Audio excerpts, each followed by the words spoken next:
What is good, YouTube? It's Stew Wars Stew.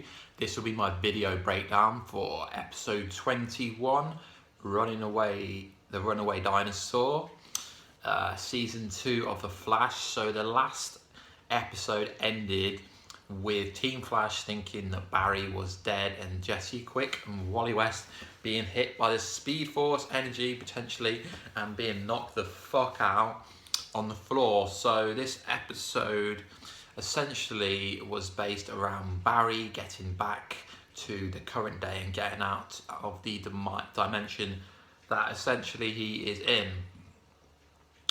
So it started off with Team Flash going, oh my god, he's dead, he's dead. Then what Cisco did was touched Barry's suit that had been shot up, and he vibed and seen Barry, but he couldn't get Barry to come back. So they knew that Barry wasn't dead, and as soon as they noticed that Jesse Quick and Wally West were not in evil Harrison Wells' Batcave, they looked for him. A bit interesting that Wally West woke the fuck up straight away, and Jesse Quick was knocked the fuck out like Barry was for 6 months, but she does wake up right at the end of the episode.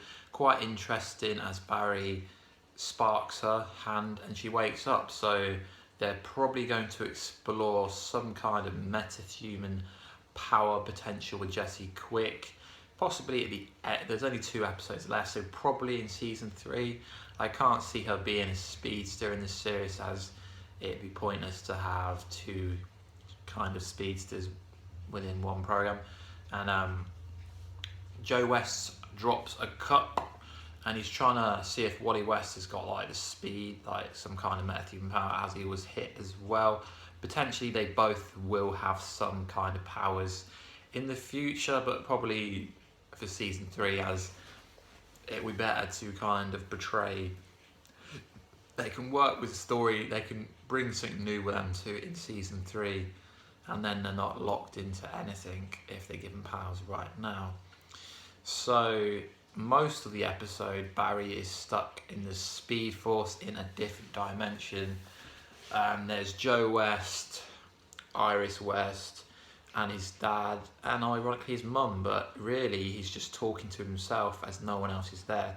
So it's like he's talking to the Speed Force, which was quite interesting. Really good episode, as it was directed by Kevin Smith from Jay and Silent Bob. Jesse did a cameo role. He was the guy coming out of Big Belly Burger, I think it was. And also I read on Kevin Smith's Twitter that he also was in the very last scene where we see that Zoom is raising an army. So essentially, for Barry Allen to get back, he has to accept his mother is finally dead, or to get his powers back. So he's chasing this kind of black image around, which was his powers essentially. But as soon as he accepted it, the speed and the force came back to him. But did he actually even lose his powers in the first place as well? I'm thinking, because it was a bit crazy. We get a cute kind of scene where Barry's reading the Runaway Dinosaur's book with his mum, and essentially it says the special thing wasn't that he was a dinosaur, it was that his mother cares for him a lot. So I was kind of right about the lightning rod. I mean, it was really Cisco vibing, but what happened, how Barry actually got back, was he accepted his mother died, then he got his speed back, and then right at the end Cisco vibes again with Iris, and Iris says, come back to me, Barry, or something along the lines. She actually said, come back to me.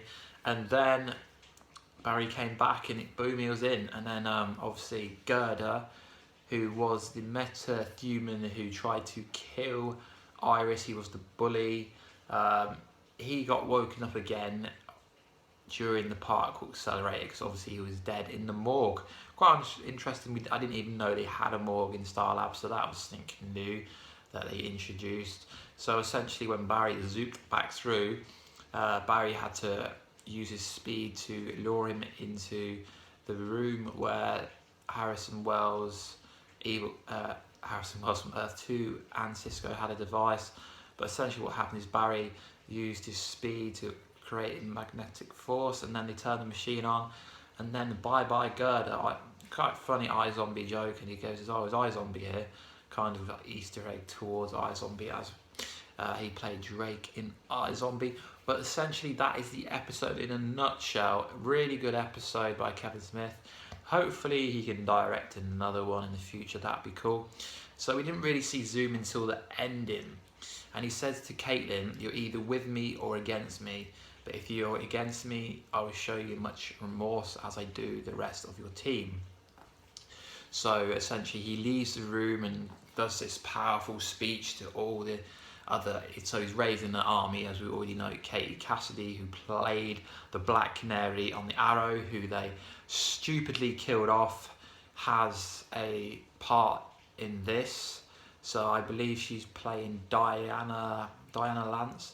But ironically, she's a metahuman who's going to be in the next episode, and he's given some massive kind of cool speech in the police station. So obviously Caitlin is going to be staying with Zoom, but she's most likely going to be trying to help Team Flash by sabotaging Zoom's plan, as if Caitlin left the room, Zoom potentially would have killed her. But I'm expecting someone big to die at the end of the season, maybe Joe West or someone like that. I am expecting someone to be killed. So essentially that is the episode in a nutshell. Please like, subscribe and comment if you like my content or anything like that. I will be doing an episode breakdown for the Invincible trailer, which essentially does show you quite a bit. There is quite a few meta-humans in the army that he kind of raised towards it, but I don't expect you to see them all focused in, as I think there was more seen in that footage, just to kind of build up that, yeah, he's got an army and he's going to destroy Earth 1. And then obviously the last episode is called Race for the Race of His Life, and that will be the last episode of season 2. But anyway, let me know what you think is going to come up soon. Let me know what you think season 3 is going to be about. Anyway guys, please like, subscribe, and I'll see you soon.